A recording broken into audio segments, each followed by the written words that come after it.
Γεια σας και καλώς ήρθατε. Σήμερα θα μιλήσουμε για μία από τις πιο ισχυρές ιδέες της ανθρώπινης φιλοσοφίας, το γνώθις αυτόν. Αυτή η φράση που αποδίδεται στο Σωκράτη αποτελεί μια πρόσκληση για αυτογνωσία, αυτοκριτική και πνευματική ανάπτυξη. Τι σημαίνει όμως πραγματικά? Πώς μπορούμε να εφαρμόσουμε αυτή τη σοφία στη σύγχρονη ζωή? Ας ξεκινήσουμε το ταξίδι μας στον κόσμο της σωκρατικής φιλοσοφίας. Η φράση γνώθις αυτόν, στα λατινικά nosce te ipsum, ήταν γραμμένη στην είσοδο του μαντείου των Δελφών, του πιο ιερού χώρου, στην αρχαία Ελλάδα. Ήταν ένα μήνυμα προς όσους έμπαιναν για να συμβουλευτούν το Θεό Απόλλωνα, καλώντας τους να στραφούν πρώτα στον εαυτό τους.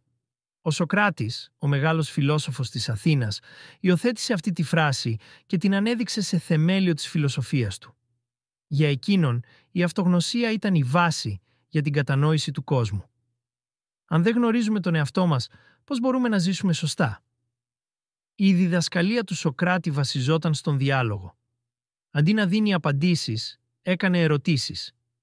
Αυτή η μέθοδος, γνωστή ως σωκρατική μέθοδος, είχε έναν στόχο: να βοηθήσει τον συνομιλητή του να δει τα κενά στη γνώση του και να οδηγηθεί σε βαθύτερη κατανόηση. Μία από τις πιο διάσημες φράσεις του Σωκράτη ήταν «Εν είδα ότι ουδέν είδα, ξέρω ότι δεν ξέρω τίποτα».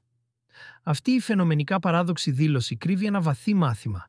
Η αναγνώριση της άγνοιάς μας είναι το πρώτο βήμα για την αληθινή σοφία. Τι σημαίνει όμως γνώθις αυτόν για εμάς σήμερα? Ζούμε σε έναν κόσμο γεμάτο θόρυβο, κοινωνικές πιέσεις και εξωτερικές απαιτήσεις. Πολλοί από εμάς χάνουμε την επαφή με τον εσωτερικό μας κόσμο, αναζητώντας διαρκώς επιβεβαίωση και νόημα έξω από εμάς. Το γνώθις αυτόν μας καλεί να σταματήσουμε και να κοιτάξουμε μέσα μας. Ποιοι είμαστε πραγματικά, ποιες είναι οι αξίες μας, οι φόβοι μας, οι φιλοδοξίες μας.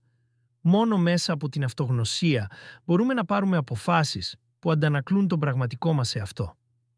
Πώς μπορούμε να εφαρμόσουμε αυτή τη σοφία στην καθημερινότητά μας? 1. Κάνε ερωτήσεις στον εαυτό σου. Ρώτα τον εαυτό σου. Γιατί το κάνω αυτό? Ή πώς με κάνει να νιώθω? Δεύτερη αναγνώριση της προκαταλήψης σου. Δέξου ότι μπορεί να μην ξέρεις τα πάντα και άνοιξε το νου σου σε νέες ιδέες. Τρίτη. Αφιέρωσε χρόνο για αυτοπαρατήρηση.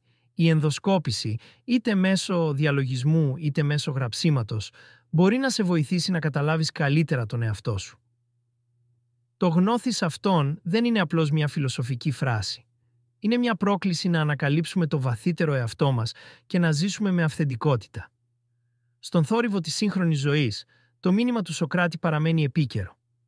Όπως έλεγε ο ίδιος, μια ζωή χωρίς ενδοσκόπηση δεν αξίζει να τη ζήσεις. Εσείς τι πιστεύετε? Πόσο καλά γνωρίζετε τον εαυτό σας? Αφήστε μου τα σχόλιά σας και αν σας άρεσε αυτό το βίντεο μην ξεχάσετε να κάνετε like και subscribe για περισσότερη φιλοσοφία και έμπνευση. Ευχαριστώ που παρακολουθήσατε.